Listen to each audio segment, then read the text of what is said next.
Sarah, what do you expect from these two exhibitions in Paris?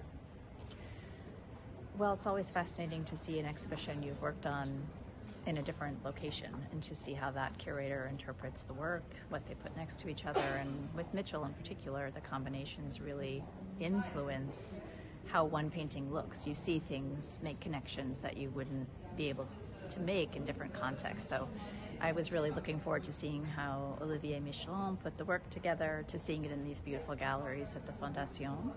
And then also to think about what it means to put Mitchell and Monet together. She had a kind of love-hate relationship with Monet. Hate, you think? Absolutely. She loved his work, knew his work very well from the time she was a child, from going to the Art Institute of Chicago. Yes. She knew the work deeply. When she was interviewed in the 1950s, she spoke a lot about liking early Monet and late Monet.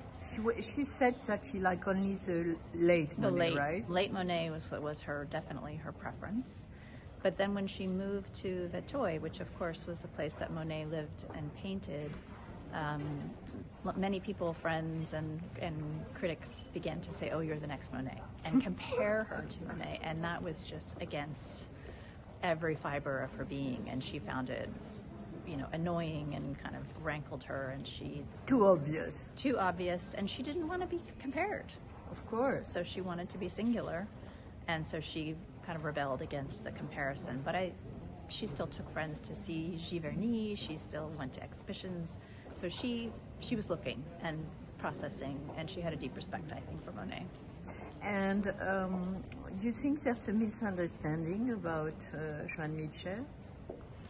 Well, part of what we really wanted to do with the exhibition and with the book was take the U.S. understanding of Joan Mitchell, which is deeply anchored in the 1950s. It doesn't pay much attention to what she made in France, and the French perspective on Mitchell, which is much more interested in her work that she made in France after the sort of mid-70s, and thinks of her as a landscape painter in the tradition of 19th century French landscape painting, and to put those things together, because both are true. She did have an anchor in 1950s New York. She did have an anchor in 19th century. And one can see her, right? Yes, absolutely. In this kind of painting. But it's a full arc, and so how do you knit those two halves together? But in a way, it's the art market which organized the rebirth of Joan Mitchell in the last years, no? Well, yes, but that happened after we announced the exhibition was coming. So. You think so? Well, we watched it happen. I mean, we announced the exhibition, and then that next Basel was when things changed dramatically in the market. I think prices had been growing steadily, but there was a real turning point shortly after we announced the retrospective. So what's the next step now for Joan Mitchell legacy?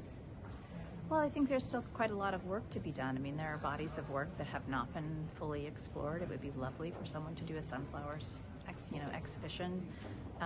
From what period, you mean? From the late 1960s, right after she moved to Vuitton. Mm-hmm. The drawings really have not been studied in depth. Her pastels are gloriously beautiful and very complex. Wow. And the interaction between the drawings and the paintings is also quite fascinating, because there are points where you can see techniques from the pastel work finding their way back into the paintings. So I think there's a lot of work to be done on Mitchell still. And you will do some of them? I hope so. Merci. Merci.